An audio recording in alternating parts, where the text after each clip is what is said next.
दुनिया भर में डेयरी पशुधन का स्वरूप तेजी से बदल रहा है। लाखों गाय भैंसों का जीनोमिक विश्लेषण हो रहा है और इस एनपी पैनलों के माध्यम से उनकी आनुवंशिक क्षमता को सूक्ष्मता से समझा जा रहा है। भारत, जो दुनिया के सबसे समृद्ध और विविध गोवंश जीन संसाधनों का घर है, इस जीनोमिक क्रांति को आगे बढ़ा रहा है। और खास बात यह है कि हमारा उद्देश्य स्वदेशी नस्लों को बदलना नहीं, बल्कि उनकी प्राकृतिक क्षमता को और मजबूत करना है। स्वदेशी नस्लों में साहीवाल एक ऐसी गाय है जो पूरे विश्व में सर्वोत्तम उष्णकटिबंधीय डेयरी नस्लों में गिनी जाती है। यह ज्यादा दूध देती है, गर्मी और परजीवियों को सहन कर लेती है, कम चारे में भी बेहतर प्रदर्शन करती है और छोटे किसानों की परिस्थितियों में भी सहजता से काम करती है। यही वजह है कि साहीवाल नस्ल जीनोमिक सुधार कार्यक्रमों का केंद्र बिंदु बनती जा रही है। यहाँ लक्ष्य सिर्फ उत्पादन बढ़ाना नहीं, बल्कि जलवायु और प्रबंधन के तनावों के प्रति उसकी सहनशीलता को भी बढ़ाना है। आज साहीवाल के प्रजनन की दिशा बदल चुकी है। जीनोमिक सिलेक्शन ने ब्रीडिंग के तरीकों में एक नई क्रांति ला दी है। एनडीआरआई में 70 से ज्यादा वर्षों से जो आनुवांशिक सुधार किया गया, अब उसी अनुभव को उच्च घनत्व डीएनए जानकारी के साथ जोड़ा जा रहा है। परिणाम यह है कि चयन पहले से कहीं ज्यादा तेज और सटीक हो गया है और साथ ही नस्ल की मौलिक पहचान और सहनशीलता भी सुरक्षित रह रही है। करनाल स्थित एनडीआरआई के animal genetics and breeding division में साहीवाल नस्ल पर लगातार काम हुआ है।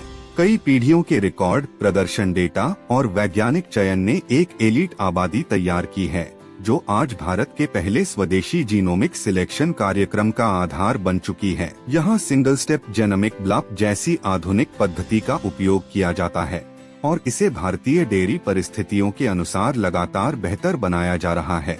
आज वंशावली रिकॉर्ड, प्रदर्शन डेटा और जीनोम वाइड SNP जानकारी, ये सभी एक साथ उपयोग किए जा रहे हैं।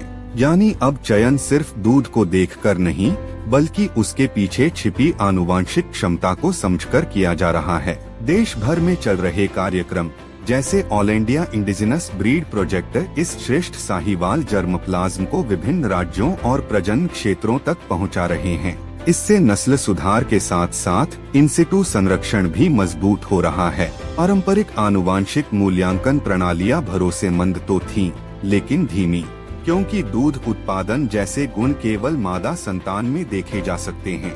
एक बैल को सिद्ध होने में कई साल लग सकते थे और इसी वजह से आनुवांशिक सुधार की गति भी धीमी रहती थी। जीनोमिक मूल्यांकन ने इस पुरानी प्रक्रिया को पूरी तरह बदल दिया। अब किसी पशु की आनुवांशिक क्षमता का आकलन जन्म के समय या बहुत कम उम्र में ही जेनोमिक ब्रीडिंग वैल्यूज के आधार पर संभव है।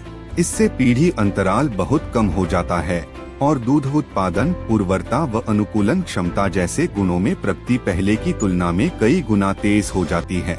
एनडीआरआई कार्यक्रम के अंतर्गत साहीवाल पशुओं से जैविक नमूने लिए जाते हैं और उन्हें एजीबी डिवीजन की उन्नत जीनोमिक प्रयोगशालाओं में प्रोसेस किया जाता है। यहाँ प्रशिक्षित वैज्ञानिक डीएनए निकालते हैं और चिप प्लेटफॉर्म पर जीनोटाइपिंग करते हैं। जीनोटाइप डेटा का कठोर परीक्षण जैसे कॉल रेट, मार्कर फिल्टरिंग और पेरेंटेज सत्यापन पूरा होने के बाद इसे वंशावली और प्रदर्शन रिकॉर्ड के साथ मिलाया जाता है। कई दशकों के अभिलेख और नई पीढ़ियों के जीनोटाइप मिलकर एक बहुत मजबूत रेफरेंस पॉपुलेशन तैयार करते हैं, जो उन्नत मॉडल्स के माध्यम से अत्यंत सटीक जेनोमिक एस्टिमेटेड ब्रीडिंग वैल्यूज प्रदान करती है। इसी प्रक्रिया का परिणाम है जीनोमिक चयनित साहीवाल बैल और हीफर। ये पशु उच्च आनुवांशिक क्षमता वाले हैं, बेहतर दूध उत्पादन, अनुकूलन क्षमता और उष्णकटिबंधीय सहनशीलता के साथ अगली पीढ़ी को आगे बढ़ा रहे हैं।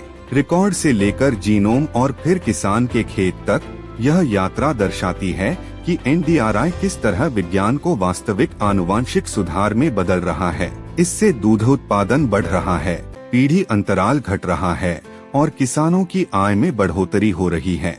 आज एनडीआरआई सीमेन स्टेशन पर जीनोमिक रूप से प्रमाणित बैलों का फ्रोजन सीमेन संरक्षित है और उसे देश भर के किसानों और प्रजनकों तक पहुंचाया जा रहा है, ताकि भारत का डेयरी भविष्य और अधिक मजबूत, अधिक उत्पादक और अधिक टिकाऊ बन सके।